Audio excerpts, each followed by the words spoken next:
other people around us, our friends, how much do they influence how we grow? Oh my goodness, that's a brilliant question. You can be the next you, and it is okay to be the next you. People will love you for you. Don't try to be a Copy their copycat. life. Exactly. So Vibe. the vibe that you get around you absolutely affects you. You're too absent. You're full of excuses. You are always running home. There's always this. How long do you think your employer will take it? I think for us women, it's harder because we are faced with so many responsibilities, with so many tasks. And I think we're the masters of multitasking. Protect yourself for 20 years, 50 years, 13 years from now, because it will come back to bite you. Please use your account responsibly, and that will help you in your journey to self-improvement.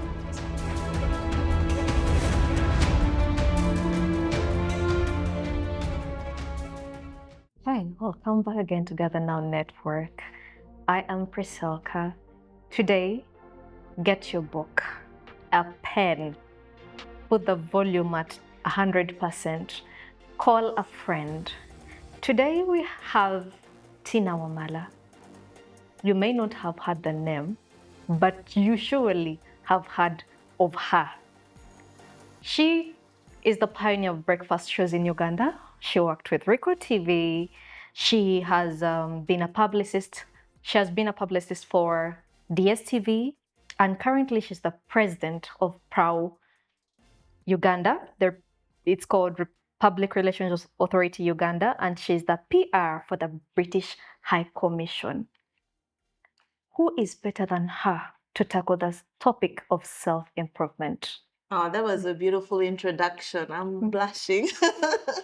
I'm really happy to be here. Thank you so much for having me. We're glad to have you. We are honored to learn from you. What do you want people to know about Tina Wamala? In as much as most people think that I've almost accomplished everything, I still, in my mind, I still feel like I'm a work in progress.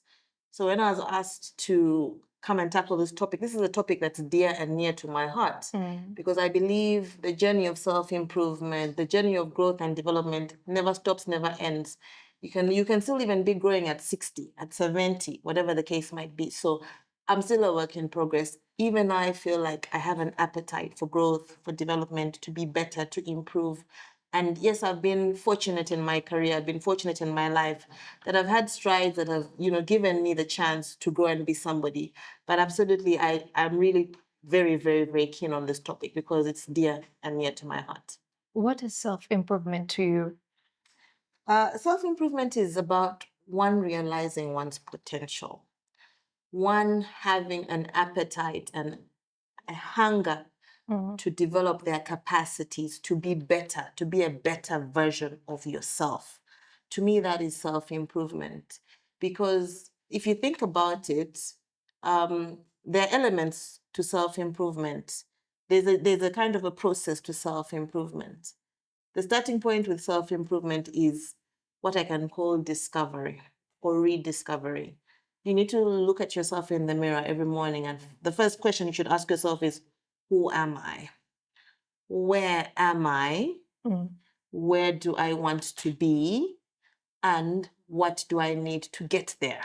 You have to have a vision. You have to have a vision. Those are the three most important questions you need to ask yourself in the journey of self-improvement. Because I feel like if you don't ask yourself those questions, why are you existing? Why are you here? What is your drive? What is your passion? What is your mission? What is your vision?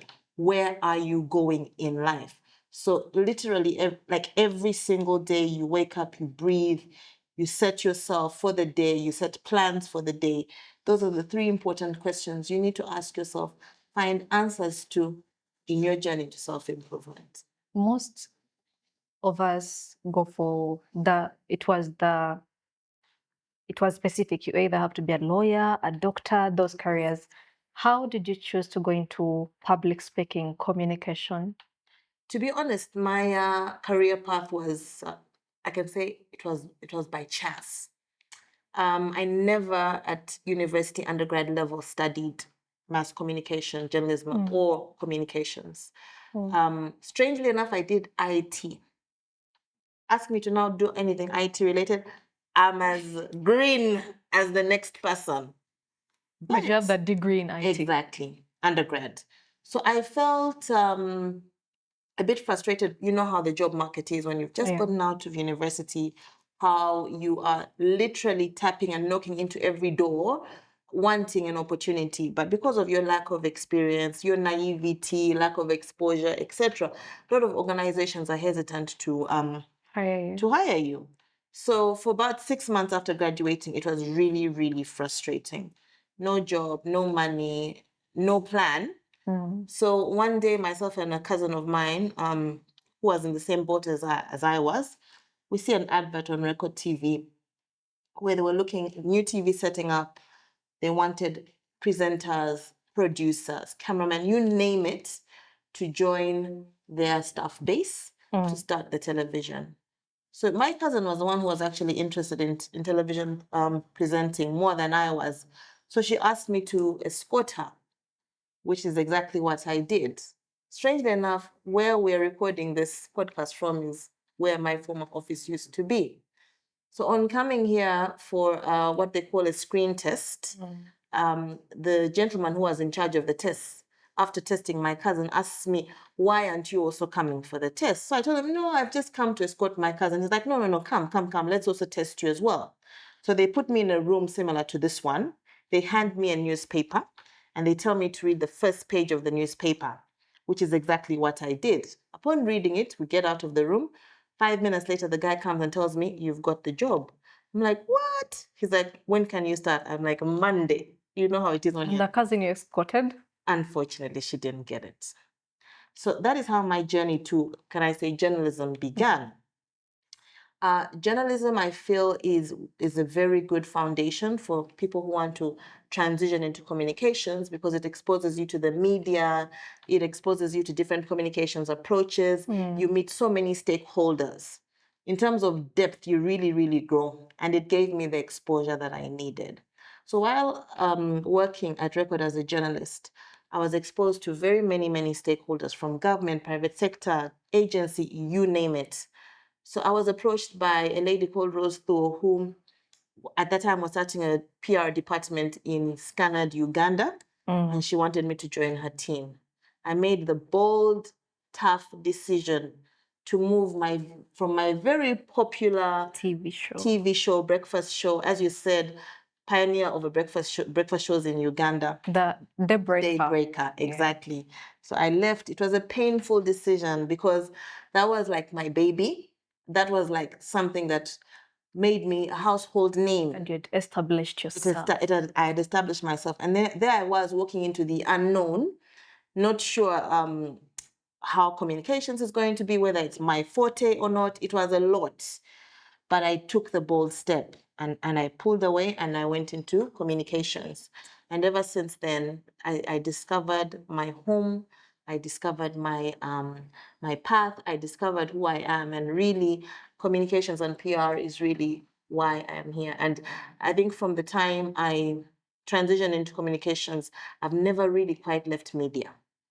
Look at us now. It's always something that has been pulling me back, and it just shows that there's a symbiotic relationship with the media and communications. So regardless of the fact that yes, I may be fully now in communications, my base, as you know, is in media, journalism. Yes. How have you improved yourself? Because you entered as a journalist and then you're entering into communications. How have you improved yourself from a place where you're not sure who you are, but right now you're the president of peers, you're the most outspoken person. When we search interviews, you're professional. Yeah. It's hard to find that on you. How have you improved yourself to this level now? The first is to be someone who is ready and embracing of change, of risks, if you like. I told you I was walking into the unknown. So the first thing with improvement is you have to take a chance on yourself. You can never know what you're good at if you don't try. You can never know what you're good at if you don't give yourself a chance to learn different things. So the first is take a chance on yourself. I took a chance on myself. I said, I am going to do whatever I can to learn, to grow, to develop, to grasp as much as I can within the time that I have. Because I'm the kind of person also who doesn't want to disappoint myself. I don't want to disappoint my friends and my family. So whatever task I'm given, I give it my 100%.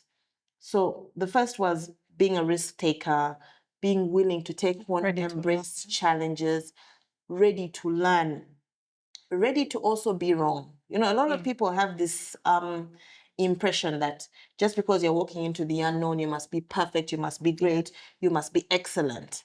I'm the kind of person, when I don't know, I admit it. But in admitting I don't know, I do myself a favor by learning, by getting people who know closer to me to support me and help me develop that skill. I have this attitude of try and fail, but don't fail to try. So for me, it's very important that you need to be open to learning, open to be wrong, open to be challenged, open to just exposing yourself to as many things as possible to better yourself. So that is one of the things that helped me in my transition. I was ready to be coached, which is what exactly happened with me. I got people who are already in the industry who maybe not as experienced as some people are today, but I got them to teach me. So every day what I'd do, I'd set aside an hour and say, please take me through the ropes of PR. Take me through the ropes of communication. So you learned on that job. I learned on the job. And you became the best at it. Amen. With humility, with a lot of grace, and ready and willing to learn. And even to this day, I am still learning.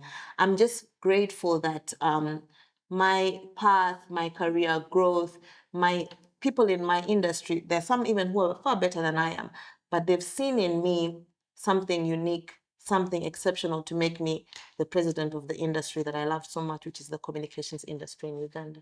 You talk about ready and willing to learn, but most of us youths, when we're corrected, it hits us wrong.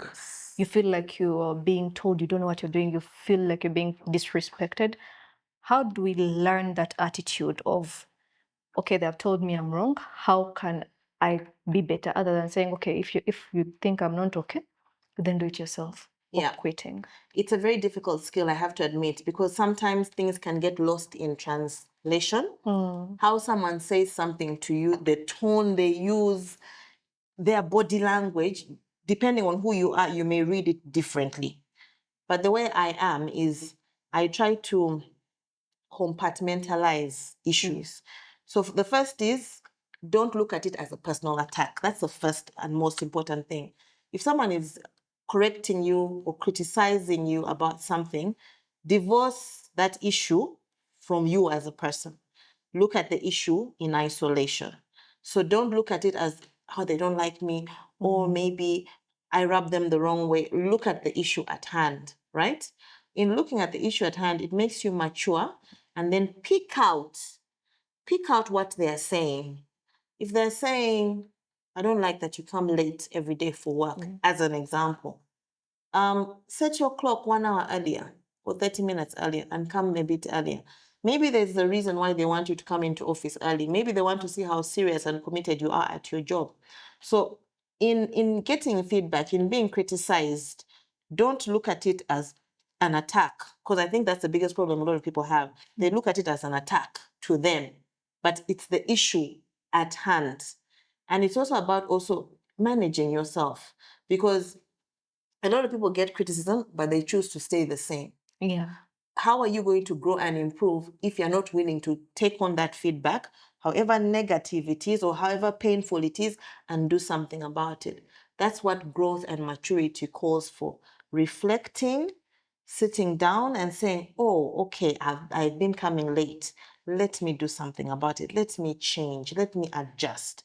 So you show the maturity by getting that issue, finding the solution to that issue, doing something about it, to show that you're willing to improve. Yeah, in professional spaces, today, with the emergence of social media and it becoming so popular, we are faced with the challenge of separating personal life from professional life. Absolutely. How do we deal with that? How do we manage our personal life differently from the professional life. Yeah. Like you're working now for the British High Commission, but then you have your life as Tina. Right. How do you balance the two? Yeah, it's an interesting... Without compromising the other. It's a very interesting question. I think it boils down to integrity as the overall or overarching issue here. Personally, I'm not the kind of person who uses my social media account to promote my personal life, promote my personal deeds. I like to keep my personal life private because, and I'm sure you've heard this, I'm sure you know this, right now, every employer, whether in Uganda, whether in the region, whether in the continent, whether internationally, the first thing they check about you, like it or not, is your social media accounts. So I cannot emphasize enough to everyone listening now, the youth, please desist from taking selfies of yourself in a bikini on the beach. I don't know, you're there kissing your boyfriend or your girlfriend and you're taking photos. Keep that to yourselves because eventually there will be an employer one day ready to hire you because you're excellent, you're brilliant, you're amazing. But then they see, God forbid, your images, inappropriate images of you on social media. That alone can mess your life up for the rest of your life. And with the internet, is in as much as you may think people forget, people move on, it's literally a search away. It's literally a click away. People will find and dig and use as much data as they can about you. And it all starts from social media, from the internet. So that personally is my trick. I know it's hard because there are lots of influencers out there nowadays who sell, who make money from their personal lives. They're reality show people whose lives are followed like from morning up until evening. So I do understand that it's hard for some people and that's okay. But if I can put it this way, try and avoid putting controversial things on social media about yourself. And I think we're all mature enough listening right now, watching right now to know what's controversial and what's not controversial. You want to present yourself in the most professional manner possible. In the most professional manner possible. Let me put it this way to paint a really dark picture to everyone listening. Imagine 20 years from now, or 50 or 15 years from now, for example. You have kids, maybe your grandparents, I don't know, are watching or are online or checking things out, and they see you. Is that the kind of picture, image, perception you want them to have about you? I don't think so. Right now, you might be thinking about the moment, about the now, but it will knock you, it will hit you 20, 15 years down the line. So please desist as far as possible. Yes, go ahead, take your selfies, post, but use your common sense to say what's controversial versus non-controversial. What is sensitive versus, use your common sense to see. Because nowadays, your livelihood, your employability, perception, everybody starts by checking you out on social media. Criminal checks are also done on social media.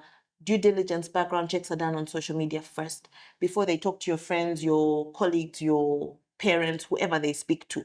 So please use your account responsibly. Use your accounts responsibly. Just protect yourself for 20 years, 50 years, 13 years from now, because it will come back to bite you. And in the workspace, yes, social media side, there are times where I call, like, I have to be here, and then I have excuses. My child is sick, the dog is choking, the repairman is coming today. How do we manage? How do we ensure that our personal life does not affect our ability to deliver on job? Yes, work-life balance. That is the crux of your question. It's hard, especially for women. My feminist side is now going to come in. I think for us women, it's harder because we are faced with so many responsibilities, with so many tasks. And I think we're the masters of multitasking. The first is to seek for help because in as much as we are good at multitasking, there are also moments when we can't do it all. There are moments when we can't do it all and we have to accept it. That goes back to what I said earlier, admitting when you need help or when you need a hand. So that is why extra help, parents, grandparents, partners, whoever can help in situations where you're really, really stuck, where you're required to be busy, where you're required to do a specific important task at work. Because you have to weigh. There gets a point in your career where you're too absent, you're full of excuses, you are always running home. There's always this, how long do you think your employer will take it? Ask yourself that question. Yes, of course, there will be moments when it's really critical that you're home, but you have to weigh the situation and say, okay, in this instance, can someone help me? In this instance, do I have to do it myself? In this instance, can I get leave? You think through it. Think through your options. Think through how you can manage the situation. The best is to always weigh the options that you have. Is it a me issue? Is it a somebody else to help me issue? Is it a postpone issue? Is it, you look at the options available. And then you have to also weigh, in this particular instance, which thing or activity takes priority and where am I needed the most? And secondly, ask yourself, for how long can I keep fronting excuses left, right, and center? So life is a balancing act. To cut the long story short, life is a balancing act. You need to make time for the things that matter. You need to create time for the things that really, really mean a lot to you, and ensure that you spread yourself as much as possible to the different areas that matter. So far, we have learned that you have to be ready to learn, you have to have a vision, you have to be ready to take risks, and you have to have the common sense to know this is right to show on social media, this is not, and to also knowing to seek help. In self-improvement, how influential do the other people around us, our friends, how much do they influence how we grow? Oh my goodness, that's a brilliant question. You guys like this word vibes? Yeah. Nowadays, it's a Gen Z word. So Vibe. the vibe that you get around you absolutely affects you. So let me paint this picture to you. Now imagine if you're surrounded by negative people in your life. Friends, family, colleagues, everyone around you is negative. How will you ever sit back and reflect and want to do something outside of the box, something different? You'll always be holding back because of the words. People say the power of the tongue. The words that people are telling you, the words you're hearing, it affects somebody. But now put it in reverse. Now imagine if you're surrounded by people who are go-getters, thrivers, they are driven, they are initiators, overachievers. Then you'll also want to be in that space because you don't want to feel like you're out of place, that you're hanging with the wrong crowd. So you need to surround yourself with positive thinkers, believers, people who also believe in you, and people who you also believe in, because their positivity rubs off you and your positivity rubs off them. So the people you surround yourself are absolutely important. Having a support system is beyond important, because you can't, this world is complex already enough. It's hard to navigate already. So now having that base, that support system that can lift you up, can drive you, can help you in your greatest time of need is absolutely crucial. So my advice is surround yourself by people who have similar shared interests, shared passions to you, who are positive thinkers and believers, people who have positive vibes, and that will help you in your journey to self-improvement. You say the people around us rub on us the vibes they give. Yes. How do we let people go when you see that, okay, this is a family member, especially family members, but their influence in my life is leading me to not grow? I'm always down, they're drunkards, they're always negative. How do we cut them off without creating enemies, without doing the least damage we can? It's a tricky one, especially with family members, because with family, you'll always at one point bump into each other, see each other, have to be in each other's space. But there's a subtle way of doing it. So if you know this person is a bad influence, bad apple in your life, you slowly distance yourself. Not totally, because at the end of the day, this is family. At one point, you'll be at a family gathering and you have to be with that person. Yeah. But you don't need to be with that person every day, as an example. You don't need to be in that person's space every day. But you just slowly distance yourself. So if previously, let's say you used to call this person on a daily, you reduce the frequency of your interaction with this person. If it was 7 days a week, you now do 3. Before you know it, it'll be once a week. As I said, you can't exactly totally divorce yourself from that person, but you try to subtly remove this apple from your life, because it goes back to what I said earlier. What you surround yourself eventually has a very big impact. The whole peer pressure thing used to be a very big phrase. It still is to a certain degree. So now the people that you surround yourself with, the kind of behaviors they have, their actions, you name it, can rub off you as well. So you have to be careful to just not allow yourself to be influenced by that kind of person. And the best way is to just distance yourself slowly from that person so that they don't impact on you and your journey to self-improvement. That brings us to the next question I was going to ask. How do we say no? Because that is very hard for most people. I know this space is no longer good for me, this friend is no longer good for me, or this activity is no longer good for me. How do we say no? I think you've heard a lot of people have said, I've changed friends, I have moved communities, I've moved house, I have moved jobs, people are strange like that. Sometimes you have to take bold decisions. Sometimes you don't necessarily have to take those bold decisions, examples I've given you, but there are instances where you must do something about it, because it has people underestimate the impact other people have on your psyche, your mental health, your ability to think, your confidence, your self-esteem. There is a lot. So the people you surround yourself, at the end of the day, will make or break you. So the no has to come from you. And sometimes it's about being brave. It's a bit about being courageous and saying, I have to do something for myself to protect myself, to rescue myself in this instance. If I don't, I'm going down a rabbit hole. So I've given you some examples. They're really drastic, I know, but if it calls for that, you need to do that. Whereby you reduce communication. I've given you examples. Whereby if you need to, move places, you do that.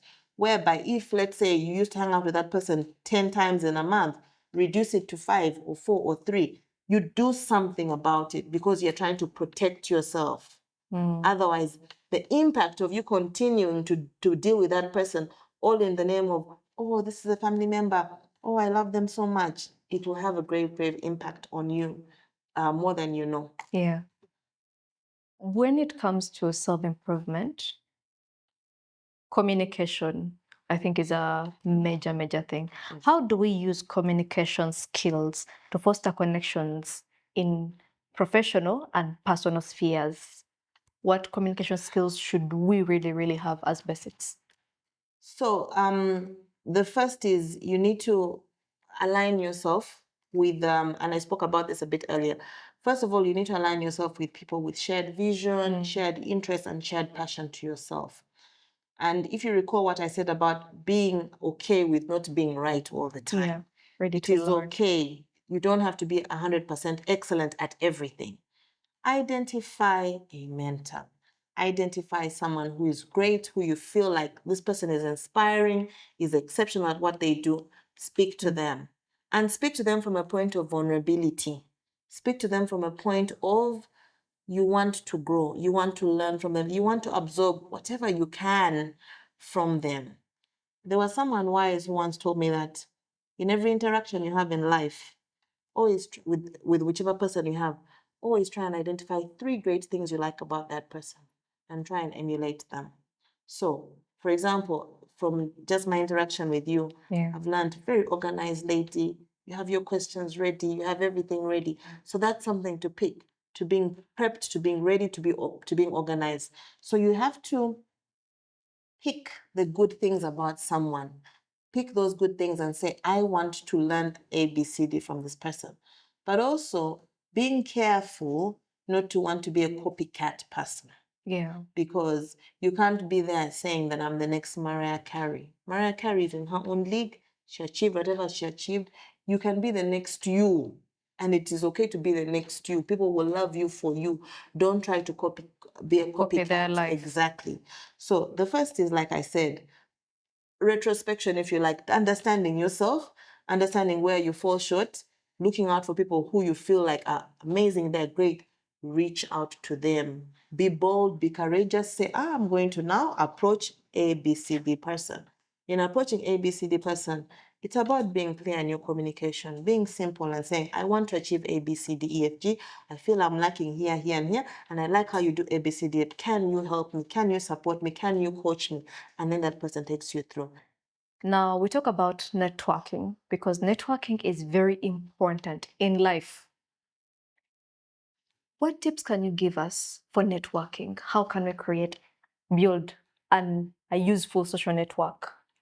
So the saying, your network is your net worth, is absolutely spot on. Remember the old identifying thing I spoke about? Yeah. So it kind of, you kind of need to reflect and go a bit backwards. First off, what is your passion in life? What's your passion generally in terms of your professional life and growth?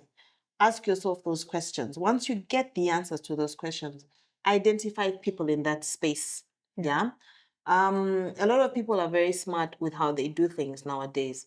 There are so many networks in churches, for example, networks like Rotary, etc., where it's easy to then find people in your space and say, okay, I'm going to align myself with this network or this network or this network.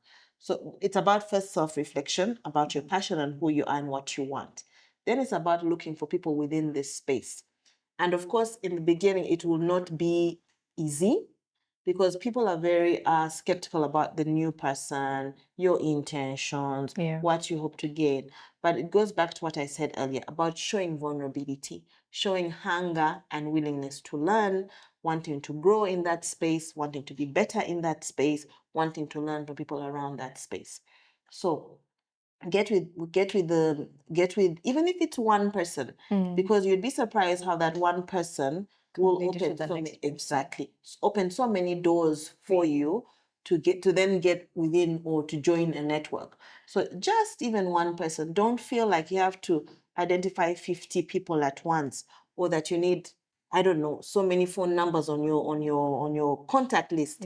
Not necessarily. Even just identifying one person. People also fear tapping into the expertise of family members, of parents, of uncles and aunties, of colleagues. Sometimes even just an innocent conversation with your mom, with your dad, can lead you to this person. And that person will then lead you to a network of great minds, of great people within your space. So don't be afraid of having conversations with people who you least expect may or may not know certain people. But that is one thing that has helped me as well. Like I've always known at least one person in a particular space and said to them, I'm trying to find X, Y, and Z. Can you help me? Then they lead me to that person. Then I have an innocent conversation with that person and say, look, how can you help me? I really need to learn more about this. I need to be more in your space. Can you welcome me? The person says, yes, I can. I'm going to be ready to introduce you as someone ready to learn and grow. So just one person can take you to that next level. Do not ever feel like you need to have 1,000 contacts on your phone. Not necessarily. But I need to also emphasize this while it's in my head. Please leverage on those networks once you're in there. Learn from these people, benchmark from these people, identify mentors in these people. Ensure that you really absorb as much information as you can while you're in there. Get the positive things. I talked about positivity. Look for the positive things in those people, in that person that is mentoring you, and make sure you grow and develop and become better out of it. There is great power in networks. Never underestimate it. What spiritual practices and how important are spiritual practices to self-improvement? Absolutely crucial. People downplay prayer. People downplay fasting. People downplay, I don't know, reflection. They downplay all these, but yet they are very, very important. And there is no greater power than the praying every morning when you get to work and saying, Lord, please lead the way. Lord, please help me have a great day. Lord, please let everything be smooth. There is so much it does. The power of prayer cannot be underestimated. So everybody has their different practices. I'm not going to dictate what you should do, but absolutely important that you have that faith. You put whatever you do in the hands of God. Have that faith to carry you through from one step to the next. Even sometimes, if it's something like, I need a promotion, I need to be seen, I need to be appreciated, I need to reduce conflicts in my workplace or tensions in my workplace. Prayer can actually intervene so much in the challenges that you're having or the opportunities you want to see more in your workplace. So never underestimate the spiritual practices. Pray, pray, pray, believe, be faithful, and incorporate it in your daily life. There's so much positivity you will see come out of it, and it's all because of the divine intervention of God in your life. How do we draw the boundary between God and our leaders? Like, I pray to God, but I need to first call my pastor or my leader to ask them, this came up, is it okay for me to take them? Or is ask them, pray for me, this came up, pray for me, this came up. How do we draw the boundary between God and us, and then our relationship with our religious leaders? I think the starting point is to remember that the religious leaders are God's representatives on earth. So the first and foremost person, number one on the list, is God before anybody else. These other people are human like you and I. These other people can make mistakes, they can misguide you, they can misinterpret things. They can be, unfortunately, bad influencers. Some of them are not as pure as they should be. So you should start by believing in the divine God. I'm not saying don't believe in these religious leaders, because they are very powerful as well. Yeah. And have great advice. Some of them have great advice. But the number one call is always our God in heaven. And then these religious leaders, you really need to read between the lines of whatever advice they're giving you. As I said, common sense has to be really common. Decipher, digest, understand, what are they saying? What can you pick from what they're saying? Where is it that you draw the line between, no, this is bad advice, this is good advice, this is advice I want to carry forward? So please be careful in how you take forward some of that advice and what part of that advice you take forward. Then how do we invest in personal growth beyond professional achievements? I am a doctor and I'm building, like, that's my life. How do we have personal life, personal growth, personal life outside of professionalism?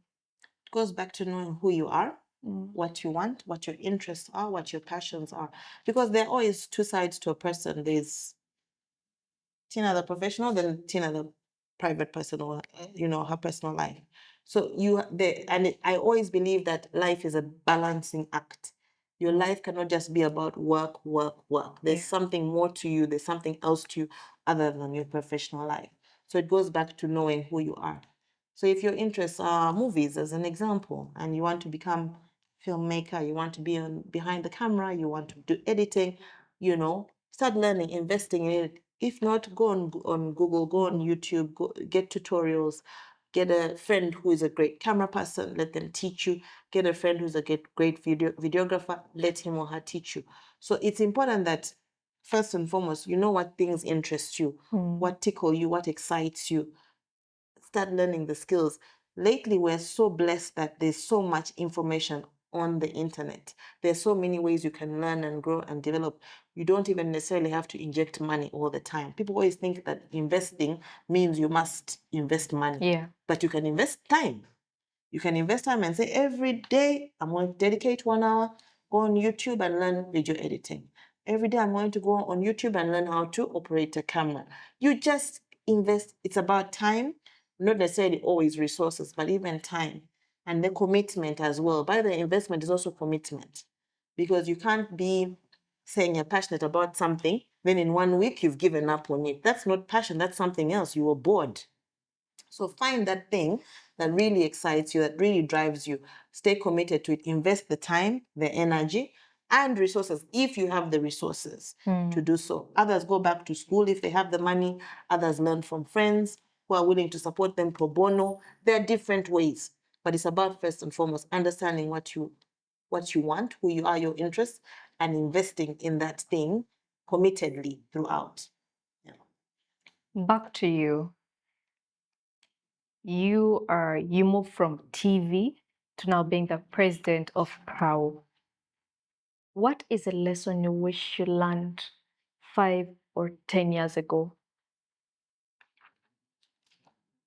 I think as people, we have this tendency of thinking that when I move from one point to the next, it's a natural transition, if you like. But there's also an element of knowing that you need to do certain things to get there. So 5 years ago, I wish someone had said to me that set yourself timelines, set yourself milestones, set yourself achievements, if you like, of things you want to achieve in a certain time. And after you've achieved them, make sure you have a next plan. I think as people, we have this tendency of getting complacent, comfortable, happy, excited that yes, I'm here, I'm comfortable, I'm going to be okay. But with the improvement discussion and topic we're having today, there has to be a milestone. There has to be something to celebrate, and then you move on to the next thing. You can't be stuck in that one milestone and think that that one milestone is enough. In improving, you're improving from one thing to the next, to the next, to the next. So I wish I was told that in your journey of growth and improvement, you're striving for many milestones, several milestones, and you have to achieve all of them. Don't think that one or two is enough. There has to be more in life. And so I wish I was told that 5 years ago. In your journey, in your professional journey, what are some of the pivotal moments, the moments you remember you're like, this was my moment? Wow, you're making me now reflect also. We're talking about self-reflection. Pivotal moments, one of which was definitely when I started my show, Daybreaker, the very, very, very, very first show. I was a nervous wreck. I didn't realize, I didn't know that that show was going to create something enormous, incredible for me. I didn't know it was the start of a great career, a great, life, basically. So that is one. I would say I have so many. Like, to be honest, it's very difficult to point to any particular one, but that's definitely one that I can point to. Then seeing my growth from television into advertising, then eventually into the corporate world with MultiChoice, now with the British High Commission. Those stages of growth have really been quite pivotal. And then being given a rubber stamp from my colleagues in the industry and saying, you've done well, you've done us proud, you're deserving to be our president. That is validation. And I think we all want validation to show that all the work we've done, all our achievements have been recognized and appreciated, not just by individuals here and there, but by an entire industry. It's actually very incredible. So yes, those different points have really been very pivotal in my life. Being in the corporate level where you are, there is a time you are representing Dstv. How do you manage when there is a crisis outside, but there is also a conflict on how to resolve the crisis in-house? But you as the peer, you have to come out and say something. Yeah. How do you manage to still maintain the image of the company while there are conflicts in-house? Yeah, it's a good question because it goes back to generally crisis management strategies. It goes back to your approaches and how you deal generally with conflict. The first thing I remember saying, or the first thing I remember talking about in this interview is you have to divorce two things: issues and people. That's the first thing. Now, every employee, definitely no employee wants to be immersed in a crisis, immersed in a conflict, immersed in. So you have to literally be on the same page. And sometimes that calls for leadership to take the mantle. And leadership know their role in that particular instance, where you have to go to the leadership and say, something needs to be done about this issue. We are no longer in a situation where we can afford for in-house fights, in-house conflicts to make us look confused. We have to be at the same point. So that is where you hold the leaders to account.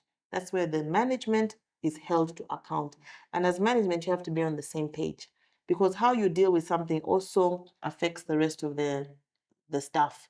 So as management, the responsibility sits on them to be there with one voice, to have one language they're speaking regarding that particular issue. So as a PR, it is the management who has to, for lack of a better word, take responsibility and say, this is how we're going to handle this thing. This is our position on this issue. This is how we're going to handle it. And everybody is in agreement to that. Because crisis management is not a one person show. It's not a Tina show. It's not a you show. It's not. Everybody has to say, yes, we're going to now take responsibility. We're going to figure this out, and we're going to move from this position that we're in, this ugly position that we're in, to the next position. And then when you go out there externally, you're speaking the language, the voice that you agreed on in-house, to make sure that you're all at par, you're aligned, and not deviating from the position of the organization. What if it comes to a point that what the top management is saying, you as the peer, you who has experiencing this, and you've seen the impact of the decision they're making, and you know it's wrong, it's going to create more backlash. How do you handle that? That you've told them this is going to be bad for us, but they're still insisting this is what we should do. Sure. How do you manage that? Do you go ahead and do what they do, knowing that it's still going to damage the brand? Yeah. Or do you do what you know is going to help the brand? So with PR, it's a very fragile position to be in, because one, you're expected to support the organization, believe in the organization, protect the reputation of the organization, and at the same time go out there and communicate the values and mission and approaches, activities of the organization externally. So you have to put your foot forward as a PR. That is why you're there. You're there to advise the organization. They may not always 100% take your side. It's not that every organization will 100% say, yes, the PR is right, or yes. And there'll be instances where you're outnumbered or outvoted. However, it is your responsibility as a PR to say, this is my thinking in this situation. These are the pros of what you've said. These are the cons of what you've said. These are the repercussions if we go with what you've said. Let it be clear that you've voiced your concerns to management. And should you go ahead and they still outvote you, and then you go ahead and present whatever they wanted you to present to the public, then you say, but you see, I told you.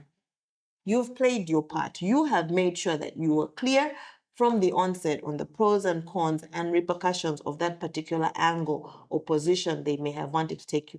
And that's when next time they'll be like, you know what? Tina was right. Let's listen to her. So sometimes you will make mistakes, and it's not that every time you'll be perfect, great, etc. But the learnings, the experiences make them see the value that you have at the end of the day. I think now we all know why she's the president of the Public Relations Association Uganda. Most people do not know. Some people, I'll not speak, but some people do not know what the PRAU is. Yeah. Can you tell us a bit about PRAU, what someone should know about PRAU? Absolutely. So PRAU is a 47-year-old association. It's the umbrella body of PR professionals in Uganda, both from the private and public sector, as well as students who are the next generation, if you like, of public relations professionals. Our mandate as PRAU is to advance PR excellence in Uganda. We do this through capacity building, mentorship, ensuring that we expose our members to veterans in the industry, to novices in the industry, so that we can learn from each other.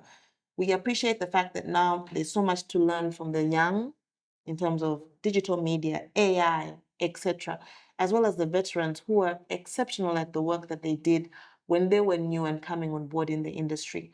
So the PR profession, rather PRAU, is an umbrella body that brings us together for us to sharpen our skills as PR professionals in Uganda, be better at our various functions within our organizations, benchmark and learn from each other, share experiences, and become one of the most revered industries or professionals in this country.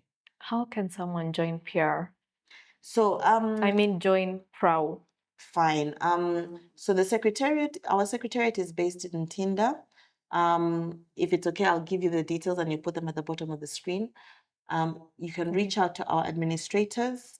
We have an email address that is pra, as in PRA, Uganda at yahoo.com. You can just, reach out to us, email us, expressing interest. You'll need to share your CV with us for us to vet you and to see whether you meet our criteria, which is basically either belonging to the industry, having worked in the industry for a few years, or a student of our industry, for you to be prone and welcome in the PRAU Association. As we're closing, what tips do you want to give to youths out there who are listening in, who are watching in today's era? Know who you are. Know who you are. It's tough. A lot of people are there living in oblivion, but there's nothing more stronger than introspection, self-reflection, asking yourself, who am I? Who do I want to be? And where can I get to where I want to be? Know yourself. In knowing yourself, there is so much power that you have to be better, to improving yourself, to ensuring that you grow and develop into the person that you want to be. Never get comfortable. Never get complacent. Even when you get that first job, even when you get that second or third job, even when you get that car, want to be better, want to grow. Surround yourself by greatness. Surround yourself by positivity. Surround yourself by people that know more than you, because there's always something to learn. Never be afraid to be challenged. Never be afraid to be corrected. In being corrected, you will become a better person, a better version of yourself. And always believe, believe, believe in yourself. Never second guess, never self-doubt. We are all capable of self-improvement. Thank you. There is nothing I can add or take away from what she has said. Today, if you've not learned something, go back to the start of the video and replay it. If you've learned something, put it into action. Look into your friends, look into your spiritual environment, look into your family, look into your visions, your aspirations, and make sure that all of them are towards your vision. Thank you for tuning in. We've been very, very blessed by your knowledge, by the knowledge you've shared with us. Until next time, it has been Tina Wamala, hosted by my Priscilla. Thank you for watching. Bye.